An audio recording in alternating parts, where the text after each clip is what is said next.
சினிமாவை நம்பி வாழ்க்கையை தொலைக்கும் இளைஞர்களின் வாழ்வை எடுத்துக் கூறும் வகையில் என் இனிய தமிழ் மக்களே எனும் குறும்படத்தின் வெளியீட்டு விழா நிகழ்ச்சி கோவையில் நடைபெற்றது. கோவை மாவட்டம் பொள்ளாச்சியை சேர்ந்தவர் தருண் கார்த்திக். இவர் கோவை கிளஸ்டர் கல்லூரியில் பயின்று தனது 16 வயதில் நந்தன் எனும் குறும்படத்தை எடுத்து சாதனை படைத்தார். இவரது குறும்படம் அனைத்து தரப்பினரும் ரசிக்கும் வகையில் அமைந்தது. இந்த நிலையில் தற்போது என் இனிய தமிழ் மக்களே எனும் தலைப்பில் 2வது குறும்படத்தை தயாரித்துள்ளார். இதன் வெளியீட்டு விழா நிகழ்ச்சி கோவை பூ மார்க்கெட் பகுதியில் உள்ள மைபிக்ஸ் எனும் குறும்பட திரையரங்கில் வெளியிடப்பட்டது. அப்பொழுது இத்திரைப்படம் குறித்து இந்த படத்தின் தயாரிப்பாளரும் இயக்குநருமான தருண் கார்த்திக் கூறியதாவது: 0 பட்ஜெட் பிலிம் சார்பாக தனது தயாரிப்பில் உருவான குறும்படம் என் இனிய தமிழ் மக்களே. இக்குறும்படத்தின் வெளியீட்டு விழா நிகழ்ச்சி இன்று நடைபெற்றது. இந்த திரைப்படத்தில் பிரபல திரைப்பட நடிகரும் இயக்குநருமான சந்தான பாரதி முக்கிய கதாபாத்திரத்தில் நடித்துள்ளதாகவும், மேலும் இயக்குனர் எம் என்றழைக்கப்படும் பாரதி ராஜா பின்னணி குரல் அளித்துள்ளதாகவும் கூறினார். சினிமாவை நம்பி வாழ்க்கையை இழக்கும் இளைஞர்களுக்கு நல்ல கருத்தை தெரிவிக்கும் வகையில் இந்த திரைப்படத்தை இயக்கியுள்ளதாகவும், இது இன்றைய இளைஞர்களின் வாழ்க்கையை திருப்பி போடும் கதை களமாக அமைந்துள்ளது எனவும் தெரிவித்தார். 4 நாட்களில் சென்னை, கோவை, பொள்ளாச்சி ஆகிய பகுதிகளில் இத்திரைப்படத்தின் காட்சிகளை பதிவு செய்துள்ளதாக தெரிவித்தார்.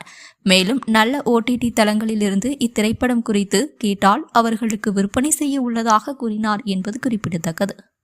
என் பேர் தருண் கார்த்திக். நாங்கள் ப்ளஸர்ஸ் மீடியா காலேஜில் DFT முடிச்சிருக்கேன். இதுக்கு முன்னாடி நான் வந்து அரை மணி நேரத்துக்கு நந்தன் அப்படின்னு சொல்லிட்டு ஒரு குறும்படம் பண்ணியிருந்தேன். இது 2வது வந்து 0 பட்ஜெட் ஃபிலிம்ஸில் ப்ரொடக்ஷன் வந்து அம்மா தான் பண்ணாங்க. 2வது படம் வந்து என் இனிய தமிழ் மக்களேன்னு பண்ணியிருக்கேன். இதில் வந்து சந்தான பாரதி சார் வந்து நடிச்சிருக்காங்க. அப்புறம் பாரதி ராஜா சார் வந்து குரல் கொடுத்துருக்காங்க. இந்த படம் வந்து செலவு பார்த்தீங்கன்னா ரொம்ப அதிகமாக போயிடுச்சு செலவு. இது ஆக்சுவலாக பிளான் பண்ணதே வந்து விற்கிறக்காக OTTயில் தான் பேசியிருந்தது. விற்கிறக்காக தான் பிளான் பண்ணியிருந்தது. இப்போ கடைசியில் வந்து அவங்க வாங்காமல் இப்போ வேற ஒருத்தவங்க வாங்குறாங்க.